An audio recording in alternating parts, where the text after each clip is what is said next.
सभी लोग copy pen लेकर के तैयार हो जाइए। तो चलिए आज के टेस्ट पेपर का पहला क्वेश्चन आपके सामने ध्यान से देखने का प्रयास करेंगे। दो उम्मीदवार के बीच एक चुनाव में नामांकित 75% मतदाताओं ने अपना वोट डाला। दो उम्मीदवार के बीच एक चुनाव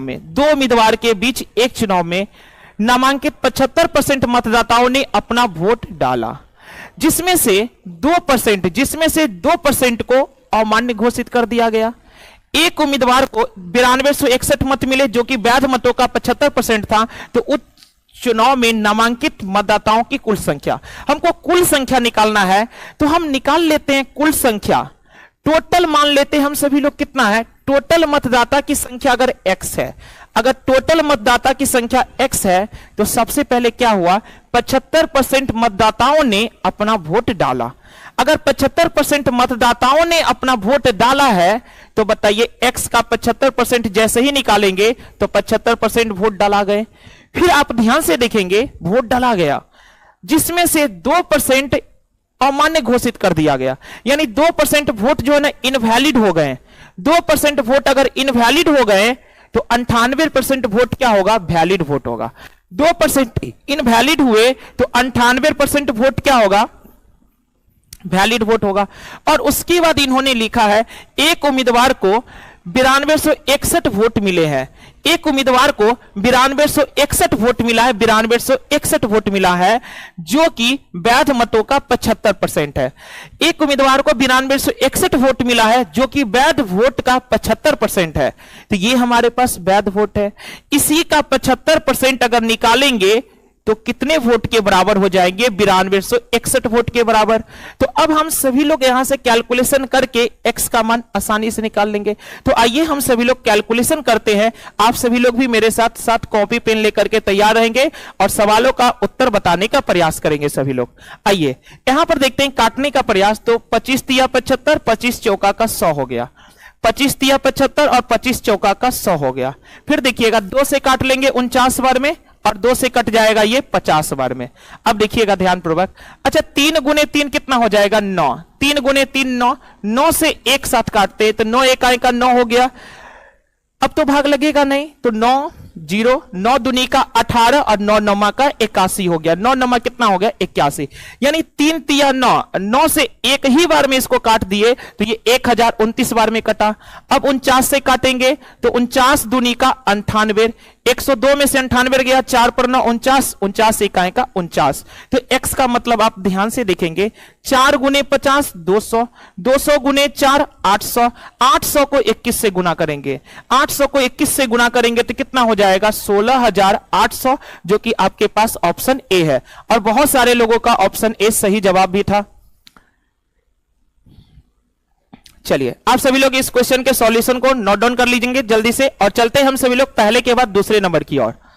चलिए सभी लोगों को गुड इवनिंग है। चलिए हम सभी लोग चलते हैं दूसरे प्रश्नों की ओर। बहुत सारे लोगों का सही जवाब था।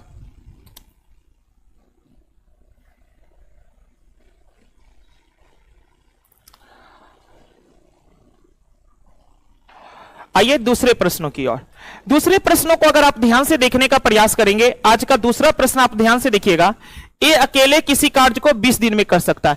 ए अकेले किसी कार्य को 20 दिन में कर लेगा और बी अकेले किसी कार्य को 15 दिन में कर लेगा और सी अकेले उसी कार्य को 18 दिन में कर लेगा। देखिए 3 व्यक्ति है ए बी और सी।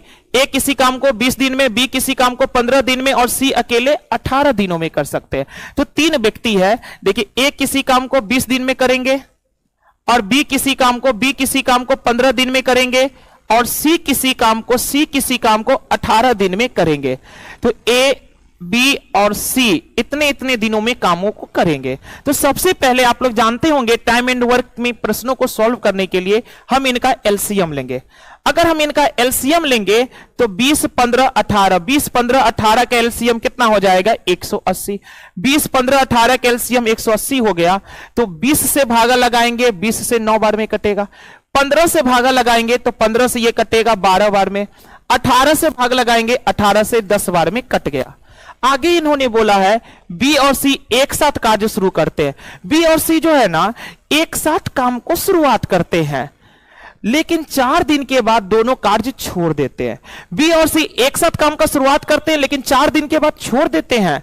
तो आप देखिए ना, बी और सी मिलकर के 4 दिन में कितना काम किया। बी और सी मिलकर के 4 दिन में कितना काम किया। अच्छा, 4 दिन ने काम किया है, कौन काम किया है? बी और सी किया है। तो आप देखिए बी और सी का क्षमता कितना है। तो बी और सी का क्षमता है 12 + 10। 12 + 10 कितना? 22। यानी 22 क्षमता से 4 दिन में 22 चौका कितना? 88 काम हो गया। अगर हमारे पास टोटल वर्क 180 है, 180 काम में से 88 काम हो गया, 180 काम में से 88 काम अगर हो गया तो बचे कितने काम? 92। बचे कितने काम? 92 काम बच गए। 92 काम। अब इस 92 काम को कौन करेंगे? तो ए करेंगे। यहां लिखा ए शेष कार्य को, तो ए के लिए शेष कार्य कितना बन गया? 92। टोटल 180 था, 88 हो गया। 180 में से 88 घटाएं, 92। यानी अब इस 92 काम को कौन करेंगे? ए करेंगे। अब ए करेंगे तो ए की क्षमता चाहिए, और ए की क्षमता कितना है? 9 है। तो इस 92 काम को कोई अगर 9 क्षमता से करेंगे तो 9 दाहे का 90, यानी 10.2/9 दिन में, जो कि आपके पास ऑप्शन ए है। और हम देख रहे हैं स्क्रीन पर बहुत सारे लोगों का ऑप्शन ए सही जवाब है। दीपू यादव है, प्रियंका कुमारी है, अंकित विथ स्टडी व्लॉग है, राहुल कुमार, रिमी राज है, उमा शंकर है, विभाकर है, आर्यन है, रीमा पासवान है, देव कुमार पासवान। सभी लोगों का सही जवाब है ए है। चलिए, दूसरे नंबर क्वेश्चन को हम लोग सॉल्व कर लिए। अब चलते हैं हम सभी लोग तीसरे नंबर प्रश्नों की ओर। आप सभी लोग इस वीडियो के लिंक को आप सभी लोग अपने यार दोस्तों के ग्रुप में, जो भी ग्रुप हो आपके, उन सभी ग्रुपों में शेयर करेंगे और वीडियो को लाइक करेंगे। वीडियो को लाइक अवश्य करेंगे और शेयर जरूर कर देंगे आप सभी लोग अपने अपने मित्र के ग्रुप में। चलिए, हम सभी लोग चलते हैं दूसरे नंबर के बाद पुनः तीसरे नंबर की ओर। आइए तीसरे नंबर प्रश्नों को ध्यान से देखते हैं।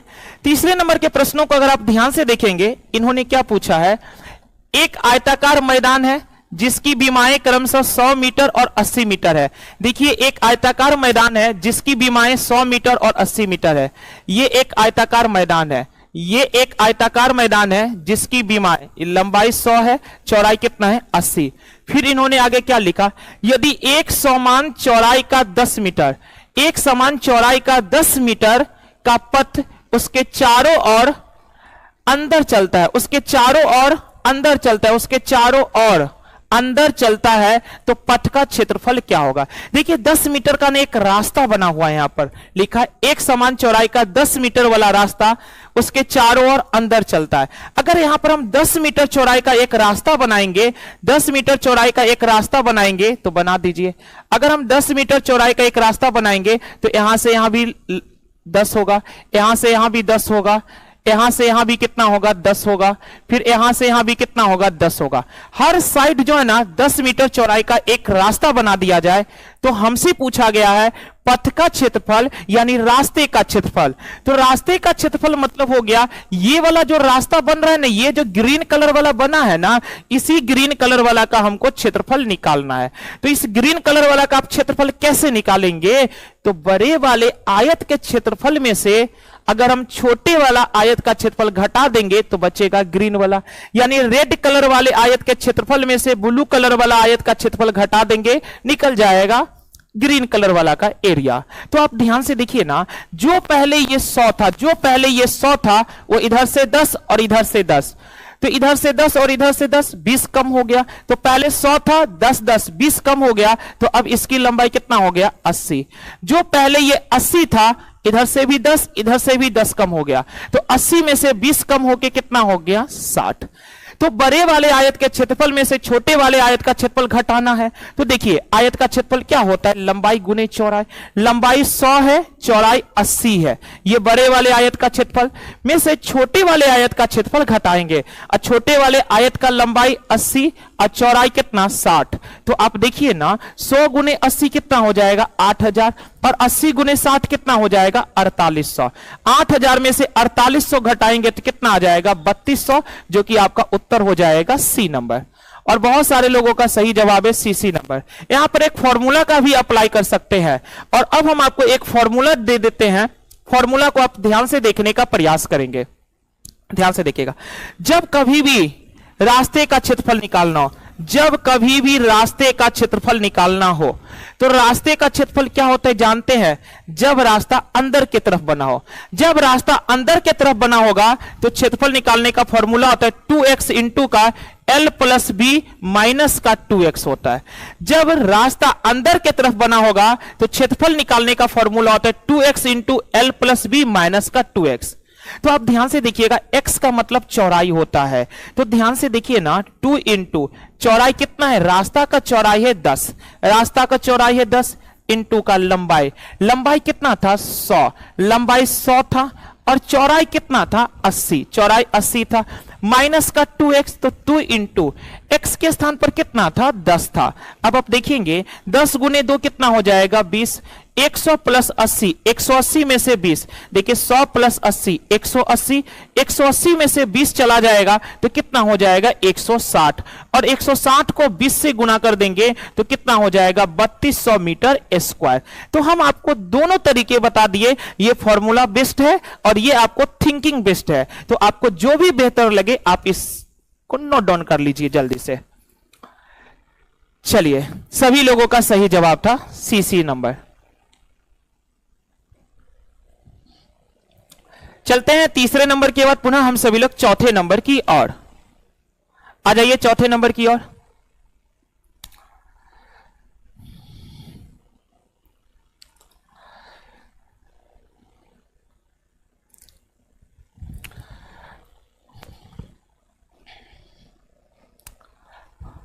आइए चौथे नंबर, उम्मीद करते हैं आप सभी लोग नोट कर लिए होंगे तीसरे नंबर के प्रश्नों को। तो चलते हैं हम सभी लोग तीसरे नंबर के बाद पुनः चौथे नंबर की ओर। और सारे एग्जाम के प्रश्न जो है ना प्रीवियस ईयर के हैं और कुछ एक्सपेक्टेड क्वेश्चन है जो आप लोगों के एग्जाम में आने की संभावना है। कुछ प्रीवियस ईयर के क्वेश्चन है और कुछ एक्सपेक्टेड क्वेश्चन है जो कि आपके एग्जाम में आने की संभावना है।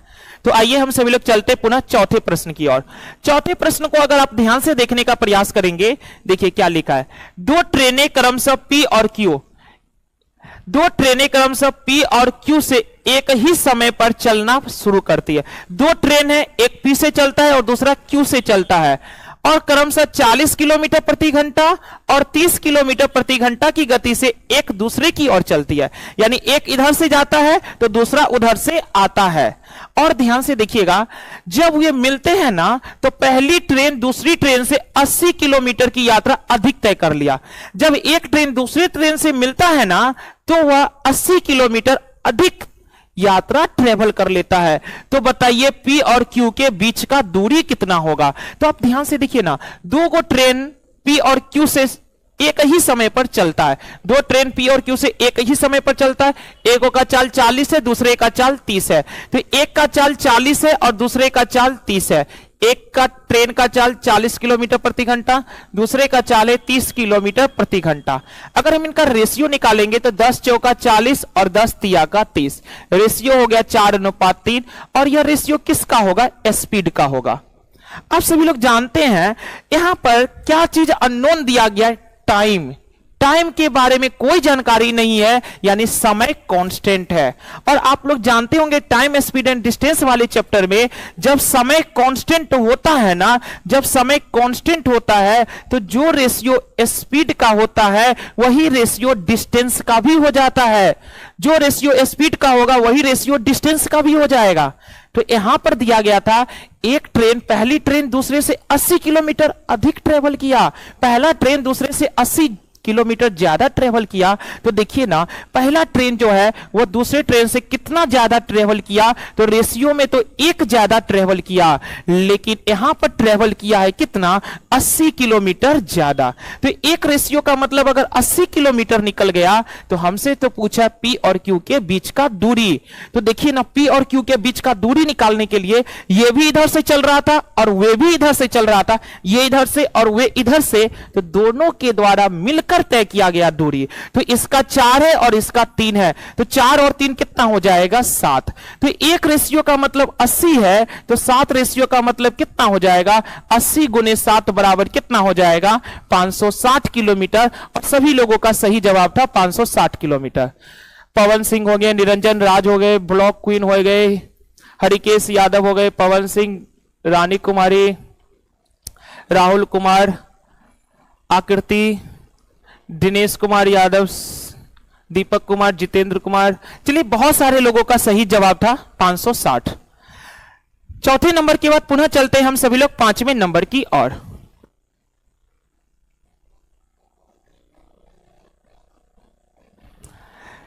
चलते हैं चौथे नंबर के बाद पुनः हम सभी लोग पांचवें नंबर की ओर। आइए पांचवें नंबर की ओर। ये रहा हम लोग का पास पांचवा नंबर प्रश्न। पांचवें नंबर प्रश्न को आप सभी लोग देख करके डरिए नहीं, का नहीं, देख करके डरना नहीं है किसी प्रश्न को। हर प्रश्न आपको बहुत ही आसान भाषा में समझा देंगे, बस आप लोग ध्यानपूर्वक शुरुआत से लेकर के अंत तक देखेंगे वीडियो को। आइए यहां पर इस प्रश्न में हम लोग क्या करेंगे जानते हैं। थीटा बराबर हम लोग 0 डिग्री रख देंगे। इस प्रश्न में हम लोग थीटा बराबर रख दिए 0 डिग्री। अच्छा, जैसे ही हम लोग थीटा बराबर 0 डिग्री रख दे तो इसका तो कोई काम नहीं है, क्योंकि थीटा 0 डिग्री है। तो 0 को जोड़िए चाहे 0 को घटाइए, कोई प्रभाव नहीं पड़ेगा। 0 को जोड़िए चाहे 0 को घटाइए, कोई प्रभाव नहीं पड़ेगा। अब आप ध्यान से देखने का प्रयास करिएगा। एक बात बताइए, आप सभी लोग 10th क्लास में यह चीज नहीं सीखे हैं कि sine 90 minus theta cos theta, sec 90 minus theta cosec theta, tan 90 minus theta cot theta. तो बस उसी प्रकार का अप्लाई होगा यहां पर। देखिए ना, ये कितना है, सेक 75 डिग्री, सेक 75 डिग्री है, सॉरी कॉसेक 75 डिग्री है ये। और ये देखिएगा कितना है, सेक 15। तो सेक 15 को हम लोग 90 माइनस घटा लेंगे। तो आप बताइएगा 90 में से 15 जाएगा तो हो जाएगा 75, 90 में से 15 जाएगा तो हो जाएगा 75, और सेक बदल के हो जाएगा कॉसेक में, सेक बदल के हो जाएगा कॉसेक में। यहां तो माइनस का सिंबल है। सेक 90 माइनस थीटा से कर लिए तो कॉसेक थीटा हो गया। फिर देखिएगा माइनस 10 थीटा, 10 55 डिग्री रख दिए। अब प्लस का कॉट कितना डिग्री है, 35, कॉट 35 डिग्री है। तो यहां पर भी 90 माइनस थीटा कर लेते हैं ना। तो बताइए 90 में से 35 गया, 90 में से 35 जाएगा तो आएगा कितना, 55, 90 में से 35 जाएगा तो आएगा 55, और कॉट बदल के हो जाएगा 10 में। अब आप देखिए ना, सब कट गया। जैसे कॉसेक 75 से कॉसेक 75 कट गया, निगेटिव से पॉजिटिव, और ये 10 55 से 10 55 कट गया, पॉजिटिव निगेटिव, उत्तर कितना आ गया, 0। ऑप्शन बी, और बहुत सारे लोगों का ऑप्शन बी सही जवाब था। इसी प्रकार आप सभी लोग बनाते जाइए क्वेश्चनों को। चलते हैं पांचवें नंबर के बाद हम सभी लोग छठे नंबर की ओर।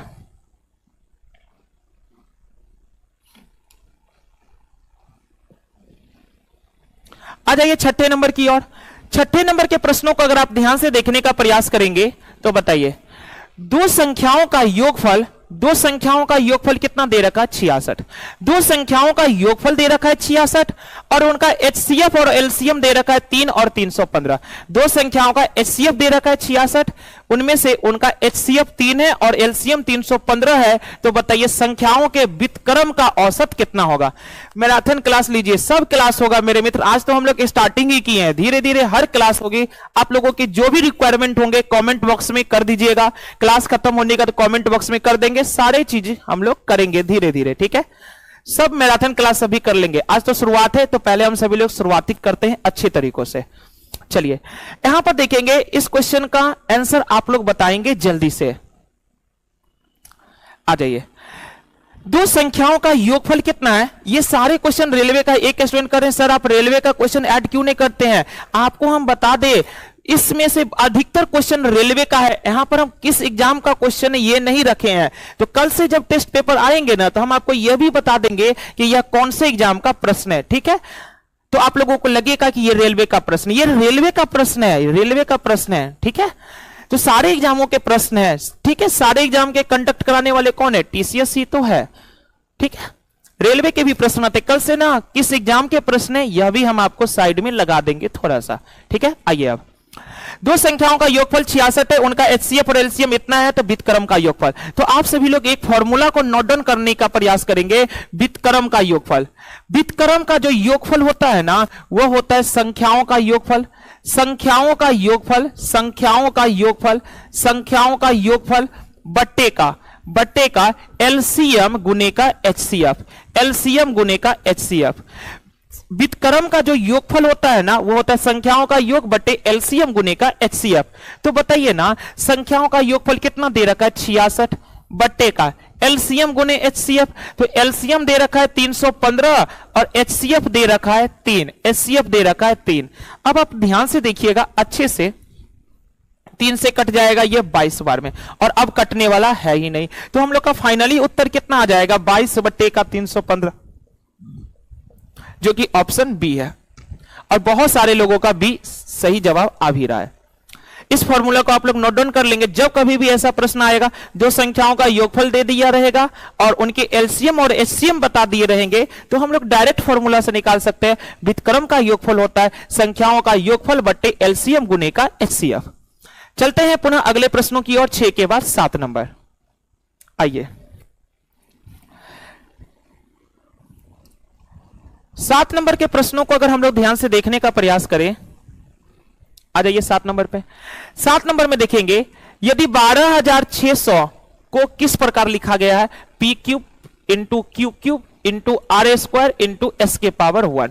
देखिए 12,600 को इस प्रकार लिखा गया है, जहां पी क्यू आर और एस आरोही क्रम में क्रमागत अभाज्य संख्या है। पी क्यू आर एस जो है ना, आरोही क्रम में क्रमागत अभाज्य संख्याएं हैं। पी क्यू आर एस क्या है, आरोही क्रम में क्रमागत अभाज्य संख्याएं हैं। तो 3p plus 2q minus R plus S का मान क्या होगा। तो आइए ना, सबसे पहले हम 12,600 को प्राइम फैक्टर में बदलने के लिए इसका गुणनखंड करते हैं। तो 12,600 को गुणनखंड करेंगे 2 से 6300 बार में, फिर 2 से कर लेंगे हम सभी लोग 3150 बार में, फिर ये 2 से कट जाएगा 1575 बार में, फिर ये किससे कटेगा, 3 से कट जाएगा, 3 पंचे 15 और 25, फिर ये 3 से कट जाएगा, 3 से कट जाएगा 17 तिया 51 और 5 तिया 15, फिर ये 5 से कट जाएगा, 5 से कट जाएगा 35 बार में, फिर ये 35 कट जाएगा आपको 5 से 7 बार में। तो सबसे पहले 12,600 को हम लोग बदल लिए प्राइम फैक्टर के रूप में। अब इन्होंने बता के रखा है हम लोगों को, देखिए प्राइम फैक्टर किस रूप में होगा, 2 का पावर 3 इंटू का 3 का पावर 2 इंटू का 5 का पावर 2 इंटू का 7 का पावर 1 इंटू 7 का पावर 1। अब यहां से हम लोग कंपेयर कर लेंगे। देखिए p का पावर 3 है तो 3 वाला हो जाएगा p का मान, 3 वाला हो जाएगा p का मान, और q square into are square है, q square into are square है, तो इसमें 2 सेम है, इसको छोड़ दीजिए। s का पावर 1 है तो 1 वाला हो गया s का मान। तो यहां से कंफर्म हो गया कि p का मान 2 है और s का मान कितना हो जाएगा 7। p का मान 2 है और s का मान 7 है।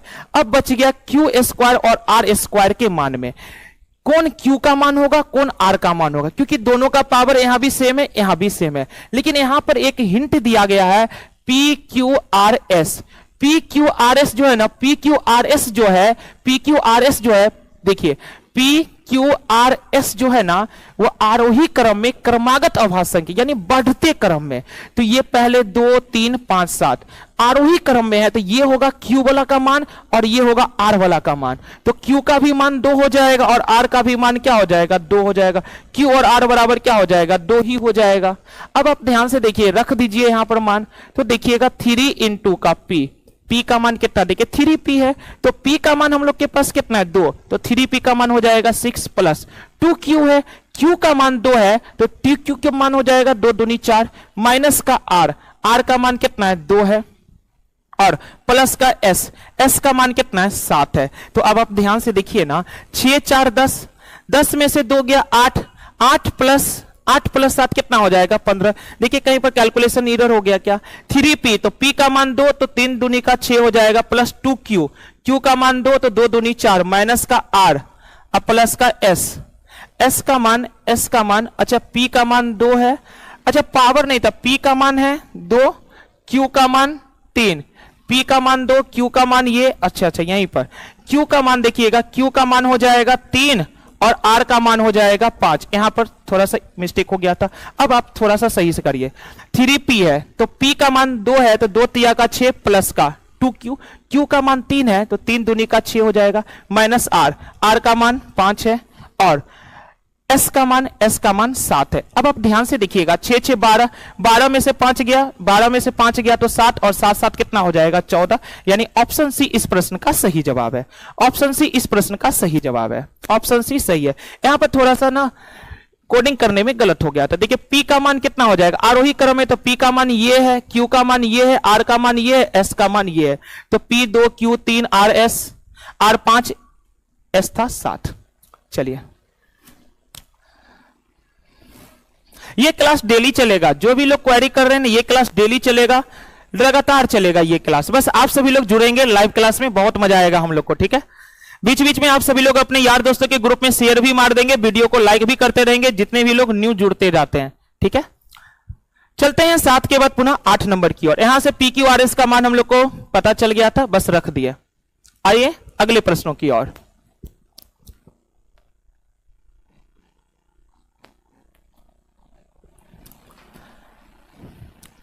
आ जाइए 7 नंबर के बाद चलते हैं 8 नंबर की ओर। आ जाइए 8वें नंबर प्रश्न की ओर। 8वें नंबर प्रश्नों में आप ध्यान से देखेंगे, स्टैटिक्स का एक बहुत ही प्यारा सा क्वेश्चन है। स्टैटिक्स में आप जानते होंगे माध्य, माध्यिका, बहुलक, विचरण, ये सब आता है। तो आप ध्यान से देखने का प्रयास करेंगे। सबसे पहले यहां पर जो यूज होता है ना एक फॉर्मूला, उस फॉर्मूला को लिखने का प्रयास करते हैं। आप सभी लोग जानते होंगे बहुलक, बहुलक बराबर जो होता है ना, बहुलक बराबर जो होता है वह क्या होता है, 3 गुने का माध्यिका। बहुलक बराबर क्या होता है, 3 गुने का माध्यिका माइनस का 2 गुने क्या होता है, माध्य। बहुलक बराबर क्या होता है, 3 गुने माध्यिका माइनस 2 गुने का माध्य। अब ध्यान से देखिएगा, यदि एक डेटा के माध्य, माध्यिका और बहुलक, यदि एक डेटा के माध्य, माध्यिका, बहुलक को ABC के रूप में डिनोट किया गया, यानी माध्य A है, माध्यिका B है और बहुलक को C के रूप में डिनोट किया गया। आगे इन्होंने लिखा A अनुपात B है इतना, तो हमको B अनुपात C। अच्छा, B अनुपात C, तो B का मतलब माध्यिका है, B का मतलब माध्यिका और C का मतलब बहुलक है। B अनुपात C निकालना है, तो B का तो मतलब हमको पहले से ही मालूम है 8, बस C निकालना है, C निकालना है। और C है क्या, C है बहुलक, C है बहुलक। और बहुलक का हम लोग कहां से निकालेंगे, देखिए C का मान, बहुलक, बहुलक मतलब C, तो 3 गुने माध्यिका, माध्यिका मतलब B, माध्यिका मतलब B, और B का मान है 8, B का मान है 8, अब माइनस का 2 गुने माध्य, माध्य है 1, माध्य है A, और A का मान कितना है 9, A का मान है 9, A का मान है 9। तो ध्यान से देखिएगा, 3 8 कितना 24 और 2 9 18, तो 24 में से 18 जाएगा तो कितना आ जाएगा 6, तो C का मान निकल गया है 6, और ये कट भी रहा है तो इसको हम लोग काट लेंगे, 2 तिया का 6 हो जाएगा और 2 चौका 8 हो जाएगा, तो 4 अनुपात का 3 आ जाएगा, यानी ऑप्शन डी। और बहुत सारे लोगों का ऑप्शन डी सही जवाब आ भी रहा था।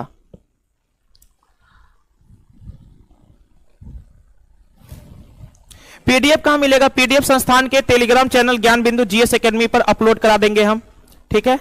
आप सभी लोग लाइक शेयर सब्सक्राइब सब करते रहिएगा, अपने यार दोस्तों के ग्रुप में शेयर मारते रहिए। 1000 प्लस क्रॉस करिए आज हम लोग का टारगेट है 1000 प्लस क्रॉस करेंगे सभी लोग। चलिए 8 नंबर के बाद चलते हैं हम सभी लोग पुनः 9 नंबर के प्रश्नों की ओर।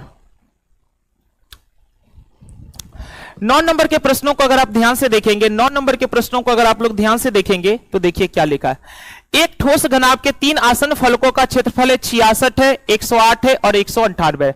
एक घनाभ के 3 आसन फलकों का क्षेत्रफल दिया गया है, तो हमसे पूछा गया घनाभ का आयतन। यहां पर भी एक फॉर्मूला चलता है, घनाभ का आयतन, घनाभ का आयतन। ये जो घनाभ का आयतन होगा ना, ये जो घनाभ का आयतन होगा, आप ध्यान से देखिएगा, घनाभ का जो आयतन होगा ना, अगर आपको घनाभ के 3 आसन फलकों का क्षेत्रफल दे दिया गया हो, अगर आपको घनाभ के 3 आसन फलकों का क्षेत्रफल दे दिया गया हो और तब आपसे घनाभ का आयतन पूछेगा ना, तो आप तीनों क्षेत्रफलों का गुणनफल कर दीजिए, तो 66 गुने का 108 गुने का 198। अगर आप इस चीज को फॉर्मूला के रूप में समझना चाहते हैं तो आप इसको ऐसे समझ ले सकते हैं। अगर एक फलक का क्षेत्रफल x है, दूसरा का y है और तीसरा का z है, अगर घनाभ के 3 आसन फलकों का क्षेत्रफल x, y और z है, तो घनाभ का जो आयतन होगा ना, जो घनाभ का आयतन होगा, जो घनाभ का आयतन होगा वह हो जाएगा रूट अंडर का x, y, z, वह हो जाएगा रूट अंडर का x, y, z। अगर घनाभ के 3 आसन फलकों का क्षेत्रफल x, y, z है, तो घनाभ का आयतन हो जाता है x, y, z। तो आइए अब इसको हम लोग सॉल्यूशन करते हैं। अगर हम लोग इसको सॉल्यूशन करने का प्रयास करेंगे तो आप ध्यान से देखिएगा, क्या हम इस 66 को ऐसे नहीं लिख सकते हैं 11 गुने का 6, 11 छक्के का 66? क्या हम इस 108 को ऐसे नहीं लिख सकते, 108 को ऐसे नहीं लिख सकते 6 गुने 18, 18 छक्के 108, 11 छक्के का 66? क्या हम इस 198 को ऐसे नहीं लिख सकते 18 गुने का 11, 18 गुने का 11। 66 को लिख सकते 11 गुने 6 66। 108 को लिख सकते 18 छक्के 108। 198 को लिख सकते 18 गुने का 11। अब आप ध्यान से देखिएगा तो एक बात बताइए, यहां पर देखिएगा 2 गो 11 हो गया तो एक 11 बाहर निकल जाएगा, 2 ठो 6 हो गया, एक 6 बाहर निकल जाएगा, 2 गो 18 हो गया, एक 18 बाहर निकल जाएगा। तो आप देखिए ना 18 छक्के का 108, इकाई स्थान से काम करते हैं। देखिए ना 8 छक्के 48 का 8, 48 का 8 हो गया 8, और 8 इकाई कितना हो जाएगा 8, यानी हमारे पास इकाई स्थान पर 8 आएगा। 8 इकाई स्थान वाला एकमात्र विकल्प है, तो कितना हो जाएगा 1188, 1188। चलिए बहुत सारे लोगों का सही जवाब था 1188, 1188। चलिए ए नंबर अभिषेक कुमार, ए नहीं होगा, आपने कैलकुलेशन गलत कर लिया होगा। ठीक है, आप लोग इस फॉर्मूला को याद करके रखेंगे। यदि घनाभ के 3 आसन्न फलकों के क्षेत्रफल अगर x, y और z है तो घनाभ का आयतन होता है √x गुने y गुने का z। चलते हैं पुनः अगले प्रश्नों की ओर। 9 के बाद चलते हैं 10 नंबर की ओर। आइए 10 नंबर की ओर। 10 नंबर के प्रश्नों को आप सभी लोग पुनः ध्यान से देखने का प्रयास करेंगे। ज्योमेट्री का प्रश्न है और आप सभी लोग यहां पर 3 प्रकार के कॉन्सेप्ट का चर्चा हम आपके साथ करेंगे। आप सभी लोग ध्यान से देखेंगे। यहां पर सबसे पहला कॉन्सेप्ट का चर्चा हम आपके साथ यह करते हैं कि ध्यान से देखिएगा, जब कभी भी एक वृत्त में 2 कॉर्ड एक दूसरे को इंटरसेक्ट करे आंतरिक रूप से, ये ए बी और सी डी क्या है, एक वृत्त के 2 कॉर्ड है, 2 जीवा है, और ये दोनों जीवा आंतरिक रूप से अगर इंटरसेक्ट करेंगे तो यहां पर रिलेशन होता है ओ ए इंटू का ओ बी बराबर का ओ सी इंटू का ओ डी। ये पहला रिलेशन। जब कभी भी 2 जीवा एक दूसरे को आंतरिक रूप से प्रतिच्छेद करेगा तो ओ ए इंटू का ओ बी बराबर ओ सी इंटू का ओ डी, ये पहला। अब दूसरा होता है कि जब एक बाह्य बिंदु से वृत्त पर 2 जीवा खींचा जाए, बाह्य बिंदु से वृत्त पर 2 जीवा खींचा जाए जिसका नाम है ए और बी, ए और सी, यहां पर नाम डाल देते एम और एन। तो इसमें क्या रिलेशन होता है, इसमें रिलेशन होता है ए एम, इसमें रिलेशन होता है ए एम इंटू का A B, A M into का ए बी बराबर का ए एन बराबर का ए एन इंटू का ए एन इंटू का ए सी, ए एन इंटू का ए सी, ए एन इंटू का ए सी। और एक तीसरे प्रकार का रिजल्ट होता है जो कि हमारे पास प्रश्नों में ही है। तीसरे प्रकार का रिजल्ट यह होता है कि एक कॉमन कोड है और एक टेंजेंट है, एक कॉमन कोड और एक टेंजेंट है। जिसे यहां पर इसी को उदाहरण के रूप में हम लोग ले लेते, ए है, बी है और यहां पर डी है और यहां पर ई है। तो देखिए ये तो हो गया एक प्रतिच्छेदी रेखा, एक प्रतिच्छेदी रेखा है, और ये क्या एक प्रकार का टेंजेंट। ये है एक प्रकार का टेंजेंट और ये क्या एक प्रकार का प्रतिच्छेदी रेखा जो वृत्त को प्रतिच्छेद करते हुए आगे बढ़ गया। ये क्या था, दोनों जीवा, और ये क्या था, 2 प्रतिच्छेदी रेखा जो वृत्त को, यहां तक तो जीवा था लेकिन प्रतिच्छेद करके आगे निकल गया। तो यहां पर जो रिलेशन होता है ना वह टेंजेंट का स्क्वायर यानी डीई का स्क्वायर बराबर का डीबी बराबर का डीबी इंटू का पूरा यानी डीए, डीबी इंटू का डीए। चलिए तीनों प्रकार के कॉन्सेप्ट आप लोग अपनी कॉपी में जल्दी से छाप लीजिए तो, और इस प्रश्नों का जवाब तो अब आप जल्दी से बता सकते हैं। कॉन्सेप्ट को छापेंगे आप सभी लोग कॉपी में जल्दी से, और प्रश्नों का उत्तर बताइए जल्दी से।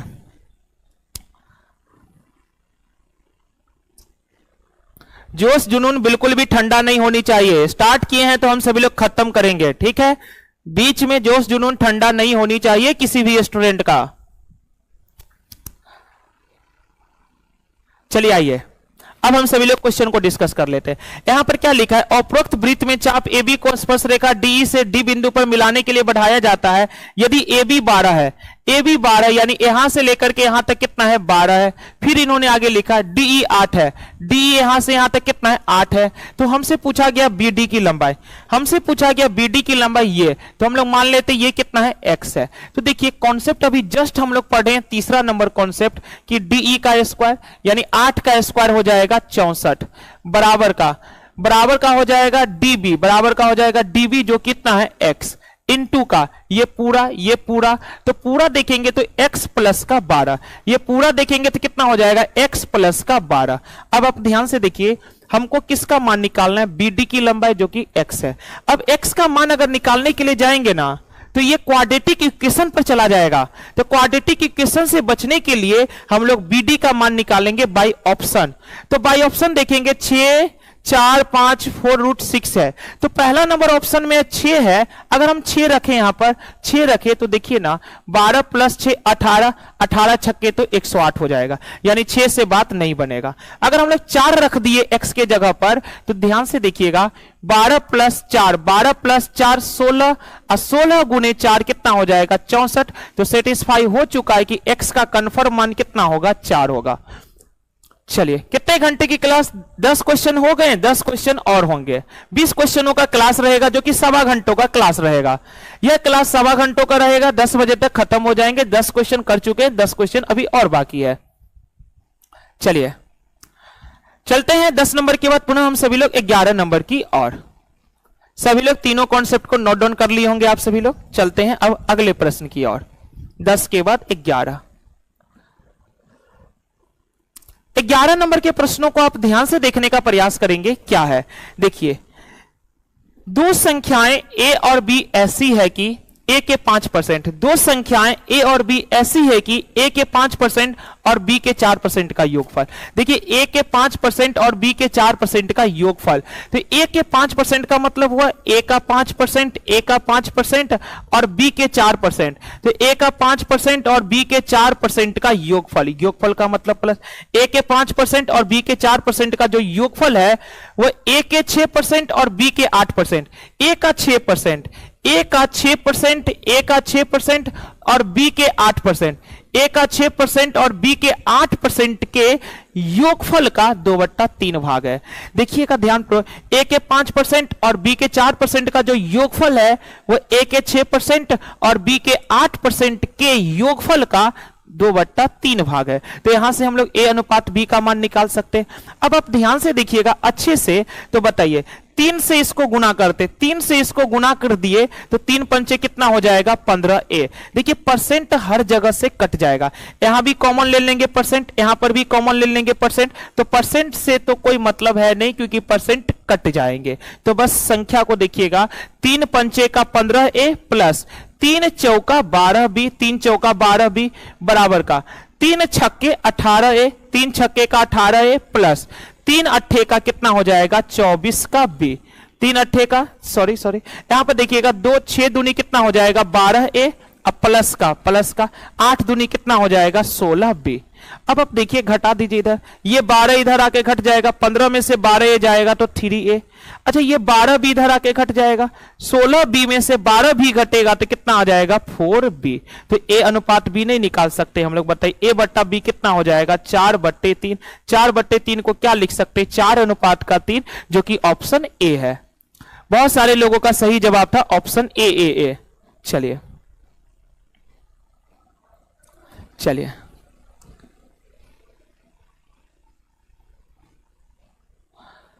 चलते हैं पुनः हम सभी लोग 11 नंबर के बाद 12 नंबर की ओर।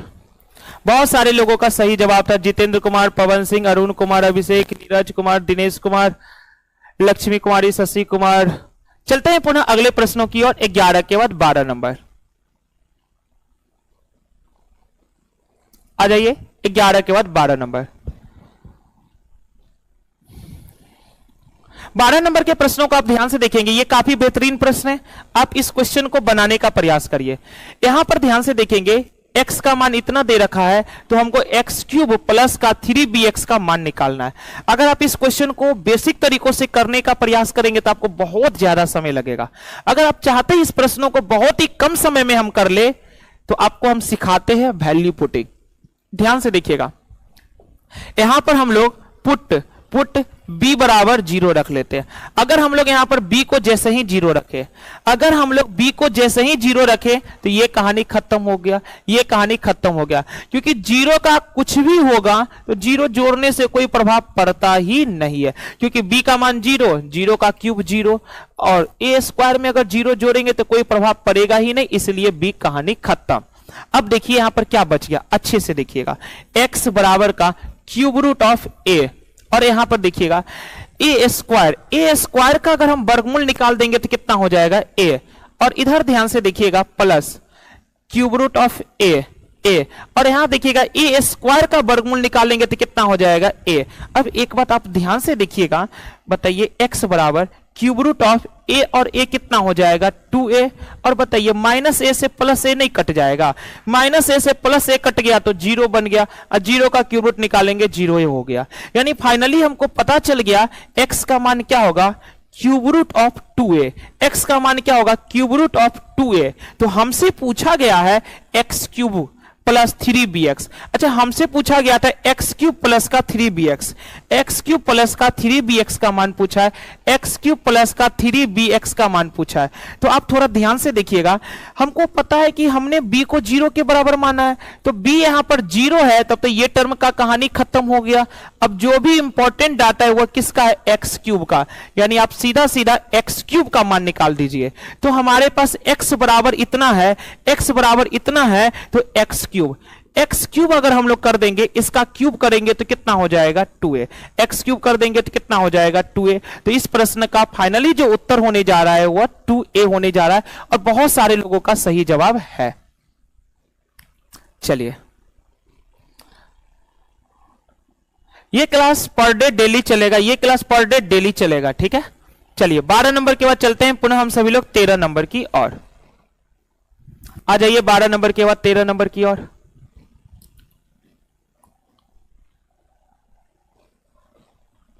तेरह नंबर के प्रश्नों को हम लोग ध्यान से देखने का प्रयास करते हैं। तो आइए 13 नंबर क्या है, 13 नंबर के प्रश्नों को आप देखिए। किसी समूह के 60 विद्यार्थियों में से, किसी समूह के 60 विद्यार्थी में से लड़कों की संख्या और लड़कियों की संख्या का अनुपात है 2:3। लड़कों की संख्या और लड़कियों की संख्या का अनुपात दे रखा है 2:1, यानी बॉयज और गर्ल्स का जो रेशियो है वह है 2:1। फिर इन्होंने आगे लिखा, यदि लड़कों का औसत वजन 50 केजी है और लड़कियों का औसत वजन 44 केजी है। लड़कों का 50 केजी और लड़कियों का 44 केजी है। देखिए, लड़कों का औसत वजन 50 केजी है और लड़कियों का औसत वजन कितना दे रखा है 44 केजी। लड़कों का 50 केजी और लड़की का है 44 केजी। अगर हम इनके संख्या का रेशियो लेते हैं, देखिए लड़कों की संख्या और लड़कियों की संख्या का रेशियो 2:1 है। लड़कों की संख्या और लड़कियों की संख्या का जो रेशियो है वह कितना दे रखा है 2:1, और यह जो रेशियो है वह किसका रेशियो है, संख्या का। अब आप ध्यान से देखिएगा, अच्छे से देखिएगा। तो हमसे पूछा गया समूह के सभी विद्यार्थियों का औसत कितना होगा, समूह के सभी विद्यार्थी का। अगर समूह के सभी विद्यार्थी का औसत पूछा गया है तो औसत बराबर क्या होता है, आंकड़ों का योग बट्टे आंकड़ों की संख्या, आंकड़ों का योग बट्टे आंकड़ों की संख्या। तो आइए ना पहले हम आंकड़ों का योगफल निकालते हैं। ए वाले ग्रुप में देखेंगे, बॉयज वाले में देखिए बॉयज 50 केजी का औसत वाला है और संख्या कितना है 2, तो 50 दूनी कितना हो जाएगा 100। बॉयज वाले का टोटल होगा 100 और गर्ल्स वाले का टोटल निकालेंगे तो औसत 44 केजी है और संख्या में 1 है, तो 44 गुने 1 कर देंगे तो कितना हो जाएगा 44। बॉयज वाले का टोटल 100 हो गया और गर्ल्स वाले का टोटल 44 हो गया। बॉयज वाले का टोटल 100 हो गया, गर्ल्स वाले का टोटल 44 है।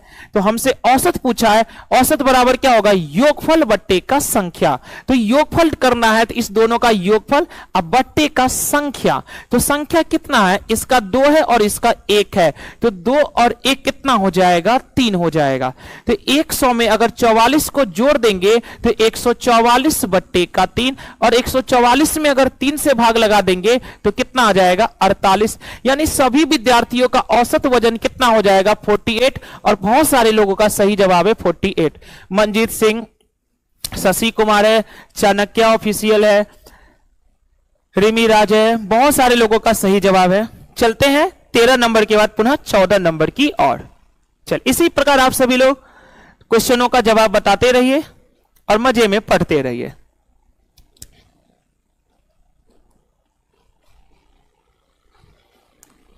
तेरह नंबर के बाद चलते हैं 14 नंबर की ओर। आ जाइए 14 नंबर।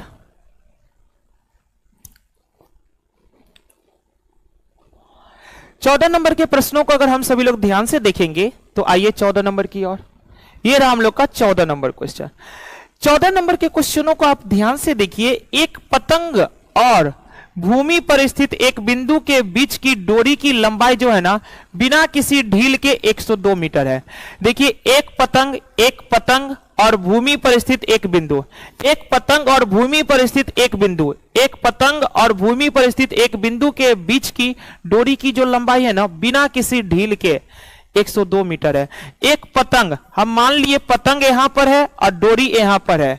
पतंग और डोरी के बीच का जो लंबाई है, देखिए पतंग और डोरी, पतंग अभी यहां पर उड़ रहा है, डोरी यहां पर है, तो हम इसको मिला दिए क्योंकि आप जानते हैं हाइट एंड डिस्टेंस में एक ट्रायंगल का तो शेप बनवे करेगा। तो पतंग यहां पर है और डोरी यहां पर है, तो पतंग और डोरी के बीच में जो है ना किसी भी प्रकार का कोई ढील नहीं है, यानी एकदम स्ट्रेट लाइन होगा, एकदम सीधा होगा, कोई ढील नहीं है, यहां पर लिखा गया। और इसकी लंबाई कितना दे रखा है 102 मीटर, तो इसकी लंबाई इन्होंने बता के रखा है 102 मीटर। यदि डोरी समतल भूमि के साथ एक ऐसा कोण बनाता है जो कि 10 अल्फा बराबर 15/8 है, यानी ये जो एंगल बनाता है ना, ये डोरी जो है ना भूमि के साथ ऐसा कोण बनाता है जो 10 अल्फा बराबर 15/8 है। अच्छा आप बताएंगे टेन थीटा बराबर क्या होता है? टेन थीटा बराबर होता है लंब बट्टे आधार, तो ये 15 काम करेगा लंब का और ये 8 काम करेगा आधार का, तो ये 15 लंब का काम करेगा और ये 8 काम करेगा आधार का।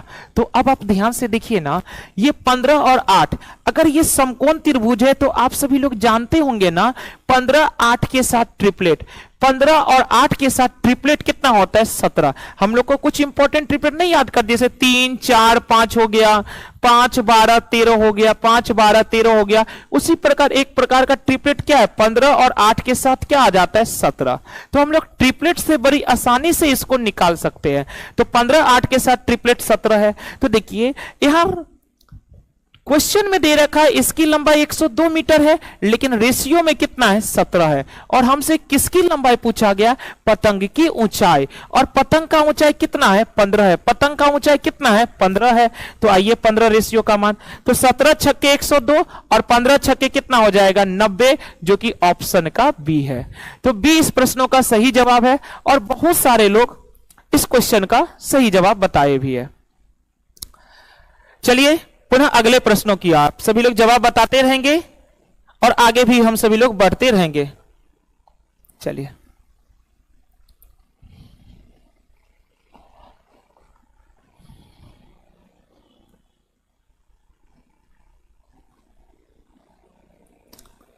चलते हैं 14 नंबर के बाद 15 नंबर की ओर।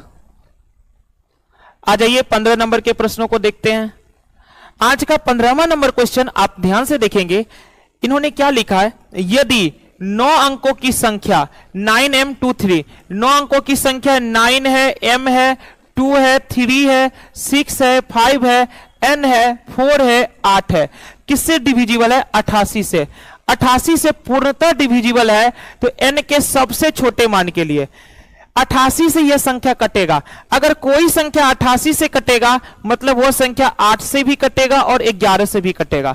कोई संख्या 88 से कटेगा मतलब वह 8 से भी कटेगा और 11 से भी कटेगा।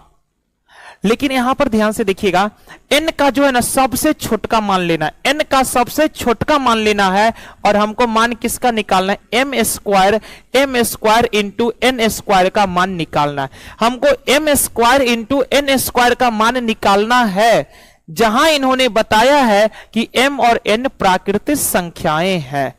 m और n प्राकृतिक संख्याएं और n का सबसे छोटा मान लेना है।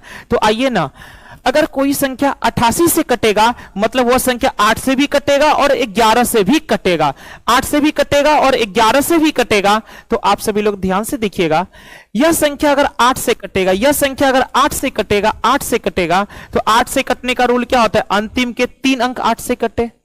अंतिम के 3 अंक 8 से कटेगा तो आप थोड़ा ध्यान से देखने का प्रयास करिए। यहां पर n का मान हम लोग 0 नहीं दे सकते क्योंकि n के सबसे छोटे मान के लिए यहां बोला गया है, लेकिन m और n प्राकृतिक संख्या है जबकि 0 प्राकृतिक संख्या नहीं है। तो हम लोग सोचने का प्रारंभ करेंगे 1 से।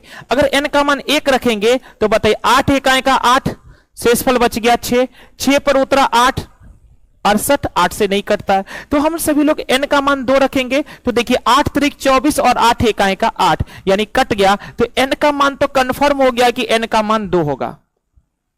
अब यह संख्या 11 से भी कट रहा है, तो 11 से कटने का रूल होता है अल्टरनेट अंकों के योगफल के अंतर या तो 0 हो या फिर 11 का मल्टीपल होगा। तो आइए ना हम सभी लोग अल्टरनेट अंकों का योगफल निकालते हैं। 8 2 10, 10 6 16, 16 2 18, 18 9 कितना हो जाएगा 27। और यहां पर देखिए 4 5 9, 9 3 12, 12 प्लस m हो जाएगा, 12 प्लस का m, 12 प्लस का m। अब एक बात जरा ध्यान से देखिएगा, n बराबर तो हम लोग को 2 पता चल गया था। अब इसका अंतर अल्टरनेट अंकों का योगफल निकाले तो इधर से 27 आया और इधर से कितना आया 12 प्लस m। अल्टरनेट अंकों के योगफल का अंतर या तो 0 होगा या फिर 11 का गुणज होगा, या तो 0 या फिर 11 का गुणज। तो हम लोग 0 तो बना नहीं सकते हैं, क्योंकि 0 तभी बनेगा जब यहां 27 है तो यहां पर भी 27 होगा, यहां पर भी 27 होगा, और यहां पर 27 तभी होगा जब m बराबर 15 आएगा, क्योंकि 12 प्लस 15 27, और m का मान 15 किसी भी सिचुएशन में नहीं हो सकता है, क्योंकि m एक प्रकार का एक अंकों की संख्या है, लेकिन यहां पर m जो 15 होगा वह 2 अंकों की संख्या है। यहां m एक अंकों की संख्या, लेकिन m यहां जो 15 होगा वह 2 अंकों की संख्या है, तो हम लोग 0 तो नहीं बना सकते। अगर 0 नहीं बना सकते तो फिर 11 का मल्टीपल बनाते। तो यहां पर अगर 11 का मल्टीपल आएगा तो बताइए, यहां 27 है तो यहां पर 16 होगा, तब ना 27 और 16 का अंतर 11 होगा। 27 और 16 का अंतर अगर 11 होगा तो बताइए 16, तो 12 में क्या जोड़ेंगे कि 16 बन जाएगा, तो 12 में 4 जोड़ेंगे तो 16 हो जाएगा, 12 में 4 जोड़ेंगे तो 16 हो जाएगा। तो m का मान पता चल गया 4, m का मान पता चल गया 4, तो m स्क्वायर यानी 4 का स्क्वायर 16, n स्क्वायर n का मान 2, 2 का स्क्वायर 4, तो 16 चौका कितना हो जाएगा 64। ऑप्शन का बी हो जाएगा। बहुत सारे लोगों का सही जवाब था 64। बहुत बढ़िया है। चलिए 8:45 से ये क्लास डेली लाइव हो जाएगा, 8:45 से डेली क्लास लाइव हो जाएगा। 1 घंटा के लगभग आसपास में ये क्लास चलेगा, 1 घंटा 5 मिनट 10 मिनट तक क्लास चलेगा। आप सभी लोग डेली क्लास में जुड़ने का प्रयास करेंगे तो बहुत सारी चीजें आपको सीखने को मौका मिलेगा। डेली क्लास जुड़ेंगे, बहुत सारी चीजें को सीखने का मौका मिलेगा। चलते हैं हम सभी लोग 15 नंबर के बाद 16 नंबर। ये डिविजिबिलिटी का काफी शानदार क्वेश्चन था। आइए हम सभी लोग चलते हैं 15 के बाद 16 नंबर। ये है हम लोग का 16 नंबर क्वेश्चन। 16 नंबर के प्रश्नों का आप ध्यान से देखने का प्रयास करेंगे। चलिए, इन्होंने क्या लिखा है, चंद्रशेखर ने 12 एक समान वस्तुओं को कुल 420 रुपया में बेचा। चंद्रशेखर ने 12 गो एक समान वस्तु को कुल 420 रुपया में बेचा। चंद्रशेखर ने 12 एक समान वस्तुओं को कुल 420 रुपया में बेचा, जिसमें उसे 7 वस्तुओं के क्रय मूल्य के बराबर हानि हुआ। जिसमें उसे 7 वस्तुओं के क्रय मूल्य के बराबर हानि हुआ। अच्छा, 7 वस्तुओं के क्रय मूल्य के बराबर हानि हो गया, 7 वस्तु के क्रय मूल्य के बराबर हानि हो गया। तो हम लोग मान लेते हैं ना, देखिए 7 वस्तु के क्रय मूल्य के बराबर हानि हुआ है, तो एक वस्तु का क्रय मूल्य, एक वस्तु का क्रय मूल्य अगर एक वस्तु का अगर क्रय मूल्य हम लोग एक वस्तु का क्रय मूल्य अगर हम लोग x मान ले, एक वस्तु का क्रय मूल्य अगर x मानेंगे तो 7 वस्तु के क्रय मूल्य, एक वस्तु का क्रय मूल्य x है तो 7 वस्तु का क्रय मूल्य कितना हो जाएगा, 7 वस्तु का क्रय मूल्य हो जाएगा 7x। और 7 वस्तु के क्रय मूल्य के बराबर इसको हानि हुआ है, 7 वस्तु के क्रय मूल्य के बराबर इसको हानि हुआ है, हानि, और हानि कितना है 7x। यह जो 7x है वह क्या है, लॉस है। अच्छा, लॉस बराबर क्या होता है, कॉस्ट प्राइस माइनस का सेलिंग प्राइस।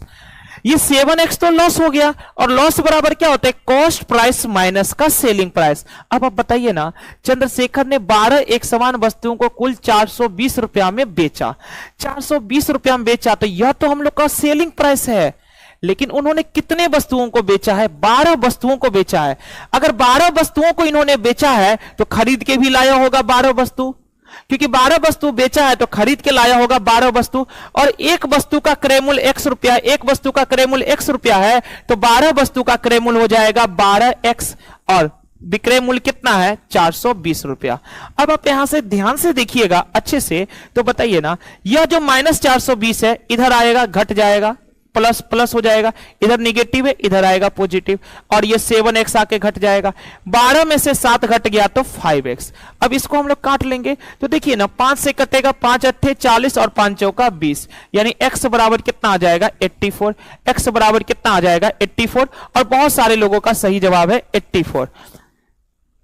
चलिए कल से जो है ना आप सभी लोग को किस एग्जाम का क्वेश्चन है ये भी हम आपको ना कल के क्लास में लिख देंगे प्रत्येक क्वेश्चन के नीचे कि यह किस एग्जाम के पूछे गए प्रश्न है। ठीक है, इसके लिए आप लोग को टेंशन नहीं लेना है। ठीक है, कल से हम सभी लोग एग्जाम किस एग्जाम के प्रश्न है हम आपको लिख करके दे देंगे।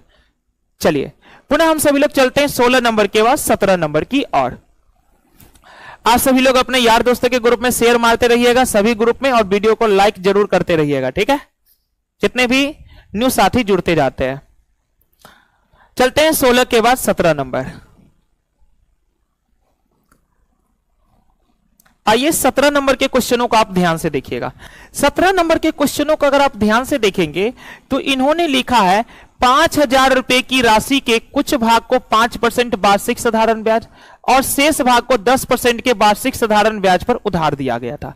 5,000 रुपए की राशि के कुछ भाग को 5% के वार्षिक साधारण ब्याज और शेष भाग को 10% के वार्षिक साधारण ब्याज पर उधार दिया गया। यानी 5,000 रुपया था किसी के पास, इन्होंने दो भागों में लगा दिया, एक भाग को 5% के ब्याज दर पर, दूसरे भाग को 10% के ब्याज दर पर। एक भाग को 5% के साधारण ब्याज पर और दूसरे भाग को 10% के साधारण ब्याज पर लगा दिया। और आगे लिखा है 5 वर्षों के बाद प्राप्त कुल ब्याज कितना है 1750 रुपया। 5 वर्षों के बाद कुल ब्याज है 1750 रुपया। अच्छा, कुल ब्याज इन्होंने बताया 1750 रुपया है रुपया में, तो ये जो 1750 रुपया 5 वर्षों का ब्याज है इसको ब्याज दर में बदल लेते हैं। तो देखिए ना, ये जो 1750 रुपया का ब्याज है, तो आप बताइए ना ब्याज बराबर क्या होता है, मूलधन गुने समय गुने दर बट्टा का 100, जिसमें मूलधन कितना दे रखा है 5,000, मूलधन दे रखा है 5,000 और रेट ऑफ इंटरेस्ट हम लोग को निकालना है, और समय कितना है 5 वर्ष का। तो यहां से हम लोग रेट ऑफ इंटरेस्ट निकाल लेंगे। तो देखिए 2 जीरो से तो 2 जीरो कट जाएगा, 1 जीरो से 1 जीरो कट जाएगा, 5 से इसको काट लेंगे 35 पंचे 175 हो जाएगा। अब 5 से 35 को काट लेंगे 7 बार में, तो यहां से रेट ऑफ इंटरेस्ट बदल गया कितना 7%। यानी कि एक भाग को 5% और दूसरे भाग को 10% दिया था, और दोनों से जो 1750 रुपए का ब्याज मिला था, ये 1750 रुपए का ब्याज ओवरऑल है 7% के बराबर। तो अब हम लोग यहां पर क्या कर देंगे, एलिगेशन लगा देंगे। तो एलिगेशन जैसे ही लगाएंगे तो 10 में से 7 गया तो 3 आ गया, और 7 में से 5 गया तो 2 आ गया, और यह जो रेशियो आएगा मूलधन का, हम सभी लोग जानते हैं कि अगर रेट ऑफ इंटरेस्ट पर एलिगेशन लगाएं, अगर ब्याज दर पर एलिगेशन लगाते हैं तो जो रेशियो आता है वह मूलधन का रेशियो आता है। तो आप ध्यान से देखिए ना, टोटल मूलधन कितना हो गया 3 और 2 5, टोटल मूलधन हो गया 3 और 2 कितना 5, टोटल मूलधन 5 है, लेकिन टोटल मूलधन कितना दे रखा है 5,000। तो 5 रेशियो का मान तो 5,000 है, तो एक रेशियो का मान कितना हो जाएगा, 5 से काट लेंगे 1000 बार में, तो एक रेशियो का मान हो गया 1000। और हमसे पूछा है 10% वाला भाग कितना है, तो 10% वाला भाग कितना है 2 रेशियो, 10% वाला भाग है 2 रेशियो, तो एक रेशियो का मतलब 1000 है, तो 2 रेशियो का मतलब कितना हो जाएगा 2000, जो कि बेहतर विकल्प है सी नंबर में है 2000। चलिए, बहुत सारे लोगों का सही जवाब है, शशि कुमार लड्डू का, स्टडी का, रिमी राज का, बहुत सारे लोगों का सही जवाब है। राहुल कुमार रजनीश का है, ब्यूटी कुमारी का है, दुर्गा दास का है, अफसर आलम का है, प्रेम शंकर का है, संगीता कुमारी का है, प्रीति रानी का है, पलामू ऑफ RWA का है, सुशील भूषण का है, IPS कुंदन। चलिए, बहुत सारे लोगों का सही जवाब है। आप सभी लोग आराम से कॉपी पेन लेकर के बैठे रहिए, क्वेश्चन को बनाते रहिए, सॉल्यूशन करते रहिए। चलिए चलते हैं हम सभी लोग 17 नंबर के बाद पुनः 18 नंबर की ओर।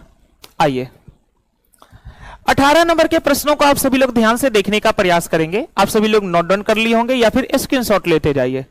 चलिए 17 के बाद चलते हैं 18 नंबर। 18 नंबर के प्रश्नों को आप ध्यान से देखेंगे।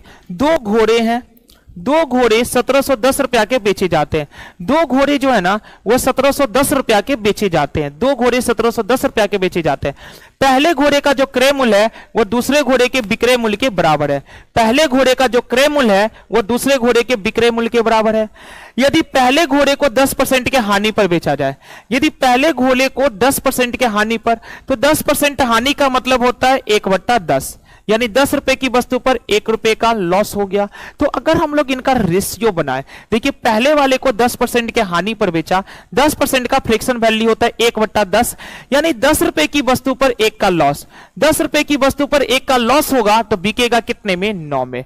और दूसरे को जो है ना 25% के लाभ पर, दूसरे को 25% के लाभ पर बेचा गया तो 25% का फ्रैक्शन वैल्यू होता है 1/4।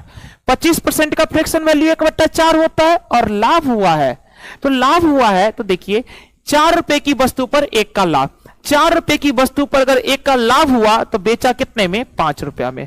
और हमको यहां पर एक रिलेशन दिया गया है कि पहली वस्तु, देखिए यहां पर लिखा पहले घोड़े का जो क्रय मूल्य है ना, पहले घोड़े का जो क्रय मूल्य है वो दूसरे घोड़े के विक्रय मूल्य के बराबर है। पहले घोड़े का जो क्रय मूल्य होगा वो दूसरे घोड़े के विक्रय मूल्य के बराबर है। तो पहले घोड़े का क्रय मूल्य मतलब 10 और दूसरे घोड़े का विक्रय मूल्य मतलब 5, और यह दोनों क्या होगा? इक्वल होगा, इक्वल। तो यह 10 है और यह 5 है, तो इक्वल तो है नहीं, तो हम इक्वल बनाएंगे। तो इस 5 को 10 बनाने के लिए कितना कर देंगे? 2 से गुना। अब इक्वल हो गया, ये भी 10 हो गया, तो इधर 2 से गुना किए तो इधर भी 2 से गुना करना पड़ेगा। 4 दूनी 8 और 5 दूनी का 10 हो गया। अब आप ध्यान से देखिएगा, अच्छे से देखिएगा, इन्होंने बता के रखा है कि दो घोड़े 1710 रुपया में बेचे गए, यानी दोनों घोड़ों को मिला करके इन्होंने 1710 रुपया में बेचे। पहले का 9 रुपया विक्रय मूल्य, दूसरे का 10, तो 9 और 10 हो गया 19 रुपया। और खरीद दाम देखिए, पहले का 10 है, दूसरे का 8 है, तो 10 और 8 कितना हो जाएगा? 18। यानी दोनों घोड़े को मिलाकर 18 रुपया में खरीदा और दोनों घोड़े को मिलाकर के 19 रुपया में बेचा है, तो इसको 1 रुपये का लाभ हुआ। इसको 1 रुपये का लाभ हुआ है, तो आपसे पूछा कुल मिलाकर हुए लाभ या हानि बताइए। और इस 1 का मान हम लोग कैसे निकालेंगे जानते हैं? देखिए, दो घोड़े 1710 रुपया में बेचे गए, यानी दोनों घोड़े को मिलाकर 1710 रुपया में बेचा, लेकिन दोनों घोड़े को मिलाकर कितने में बेचा? 19 में। तो बेचा है 1710 रुपया में, लेकिन बेचा है कितने में? तो 19 में। 19 में। अब आप ध्यान से देखिएगा, हमको किसका मान निकालना है? लाभ या हानि का। हमको पता चल चुका है लाभ हुआ है 1 रुपये का, यानी 1 रेशियो का। तो 19 नम्मा 171, 19 नम्मा 171, यानी 90 गुने 1 कितना हो जाएगा? 90। तो यहां पर 90 रुपये का लाभ हुआ है, जो कि हमारे पास ऑप्शन बी है। और बहुत सारे लोगों का सही जवाब है, प्रीति कुमारी है, अंकित सिंह है, सुषमा कुमारी है, आगे कौन है? खुशी कुमारी है, गुलशन है, अभय सिंह है, दिनेश कुमार है, आकृति है, गोपाल है, अभिषेक है, अफसर आलम है, बादल कुमार है। चलिए, बहुत सारे लोगों का सही जवाब है। 18 के बाद चलते हैं पुनः हम सभी लोग 19 नंबर की ओर।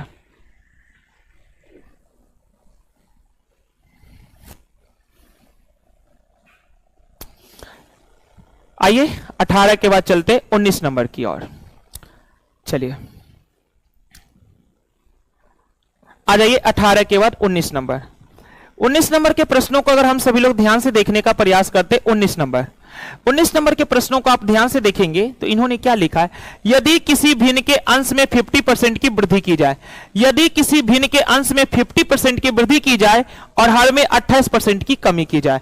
अच्छा, भिन्न में 50% का वृद्धि और हर में 28% का कमी करना है, तो आप बताएंगे सबसे पहले भिन्न को तो हम लोग लिखते हैं x बट्टे वाई के फॉर्म में, भिन्न को हम लोग लिखते हैं x बट्टे वाई के फॉर्म में। इन्होंने क्या बोला? अंश में 50% का वृद्धि।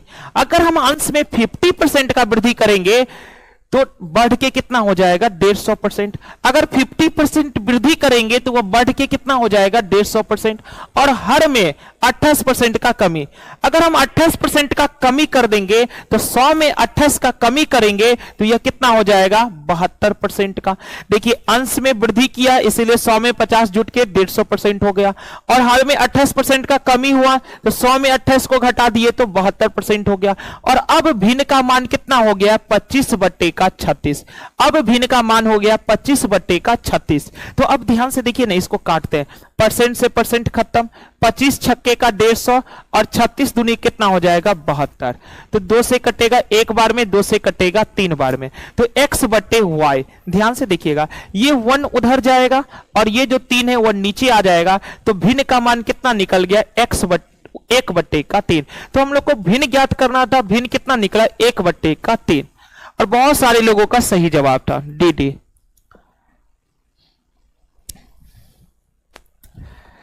चलिए, बहुत सारे लोगों का सही जवाब। कोई मैथ फाउंडेशन बैच है कि लड़की है क्या?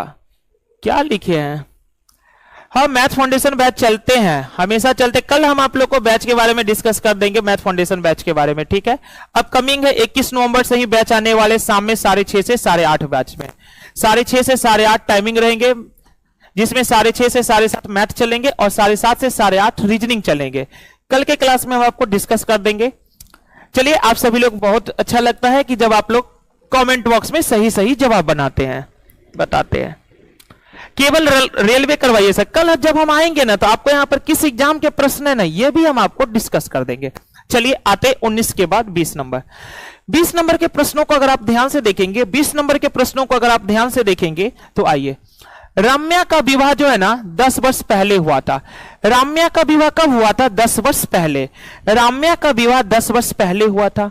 अब उसकी आयु विवाह के समय की आयु का 1.1/5 गुना है। अच्छा, सबसे पहले इसको तोड़ते हैं। 1.1/5 को क्या लिख सकते हैं? 5 × 1 = 5 और ये कितना 6/5। इसको क्या लिख सकते हैं हम लोग? 6/5। यानी देखिए, रम्या का विवाह 10 साल पहले हो गया। रम्या का विवाह 10 साल पहले हो गया और अब उसकी आयु विवाह के समय का 6/5 है। अब उसकी जो आयु है ना, वह विवाह के समय का 6/5 है। यानी अब का मतलब क्या होता है? देखिए, एज वाले चैप्टरों में अब का मतलब होता है वर्तमान। अब का मतलब होता है वर्तमान, यानी अब उसकी जो आयु है ना विवाह के समय, यानी शादी के समय, विवाह के समय, अब जो उसकी आयु है ना, वह विवाह के समय का आयु का 6/5 है। यानी वर्तमान में जो उसकी आयु है ना, वह विवाह के समय की आयु का 6/5 है। तो विवाह के समय इसकी आयु कितना होगा? 5, और वर्तमान में कितना होगा? 6। हम लोग कॉमन सेंस के आधार पर भी सोच सकते हैं कि वर्तमान वाला ही रेशियो ज्यादा होगा और विवाह के समय वाला कम होगा, क्योंकि विवाह पहले ही हो चुका था, 10 वर्ष पहले ही हो चुका था, तो विवाह वाला कम होगा और वर्तमान वाला ज्यादा होगा। तो अब आप यहां से देखने का प्रयास करेंगे तो देखिए ना, वर्तमान में अभी है 6 रेशियो और विवाह जब हुआ था तो है 5 रेशियो। तो ये कितना रेशियो कम है? 1 रेशियो कम है। तो यहां पर तो 1 रेशियो कम है, लेकिन प्रश्न में 10 साल पहले ही शादी हो गया था, अभी यह 6, विवाह हुआ था 5, तो कितने साल पहले हो गए थे? 1 रेशियो पहले, लेकिन है 10 ईयर। तो 1 रेशियो का मतलब 10 साल है। तो इन्होंने पूछा उसकी पुत्री की आयु, उसकी वर्तमान आयु। अच्छा, उसकी वर्तमान आयु, तो पहले वर्तमान निकालना पड़ेगा। तो 1 रेशियो का मतलब 10 है, तो वर्तमान है 6 रेशियो। 1 रेशियो का मतलब 10 है, तो 6 रेशियो का मतलब कितना हो जाएगा? 60 साल। 1 रेशियो का मतलब 10, तो 6 का मतलब 60 साल। यानी उसकी वर्तमान आयु 60 साल है, और इन्होंने लिखा है उसकी पुत्री की जो आयु है ना, उसकी पुत्री की जो आयु है, उसकी आयु का 1/10 है। तो इसकी खुद की आयु तो 60 है, इसकी खुद की आयु 60 है, और इसका कितना है? 1/10। तो 60 का अगर हम लोग 1/10 निकाल लेंगे तो 10 छक्के का 60, यानी उसकी पुत्री की वर्तमान आयु कितना हो जाएगा? तो 6 साल, जो कि हम लोग के पास डी नंबर ऑप्शन है।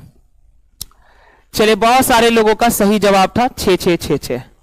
चलिए, तो आज हम सभी लोगों का जो सीरीज था मॉक टेस्ट पेपर पहला, मॉक टेस्ट पेपर पहले में हम आपके सामने 20 क्वेश्चन रखे थे, और 20 क्वेश्चन जो भी थे ना, सारे के सारे क्वेश्चन एकदम बेहतरीन क्वेश्चन थे, शानदार क्वेश्चन थे। आप लोग इन क्वेश्चनों को देखे होंगे तो काफी बेहतरीन लगा होगा, मजा भी लाया होगा, और आपको बहुत सारी चीजें सीखने को भी मिला होगा। तो कल पुनः हम सभी लोग मॉक टेस्ट पेपर 2 के साथ मुलाकात कर देंगे। कल हम सभी लोग पुनः मॉक टेस्ट पेपर 2 के साथ मुलाकात करेंगे। तो आप सभी लोग कल के क्लासों में भी इसी प्रकार जुड़ेंगे। 8:45 पर डेली क्लास लाइव होंगे। और यह जो क्लास होता है एकदम पेपर आउट सीरीज होता है। हम आपको प्रारंभ में नहीं बताए थे क्योंकि प्रारंभ में थोड़ा सा आवाज का प्रॉब्लम हो गया था। यह जो टेस्ट पेपर है ना, इस टेस्ट पेपर का नाम दिया गया paper out series. Paper out series का मतलब हो गया यानी आप एग्जाम में बैठने से पहले, आपके एग्जाम में आने से पहले ही हम आपको यह बात बता सकते हैं कि आपके एग्जाम में इसी प्रकार के प्रश्न आते हैं। अगर इस टेस्ट पेपर को आप कंटिन्यू करते हैं अपने एग्जामों तक तो आप सभी लोगों को एग्जाम में बहुत ही ज्यादा फायदा होगा। तो आप सभी लोग रेगुलर इस क्लासों को करेंगे और अपने मित्र साथी को भी इस क्लास के बारे में बताएंगे। तो जाते जाते आप सभी लोग जो भी वीडियो को लाइक नहीं किए वीडियो को लाइक कर देंगे और आप सभी लोग अपने यार मित्रों के ग्रुप में शेयर कर देंगे। पुनः हम सभी लोग इसी जोश जुनून के साथ कल के क्लास में मुलाकात करते हैं 8:45 पर। आप सभी लोग अच्छे से रिवीजन करेंगे, पढ़ेंगे। पुनः मुलाकात करते हैं कल के क्लास में। धन्यवाद सभी लोगों का। Good night.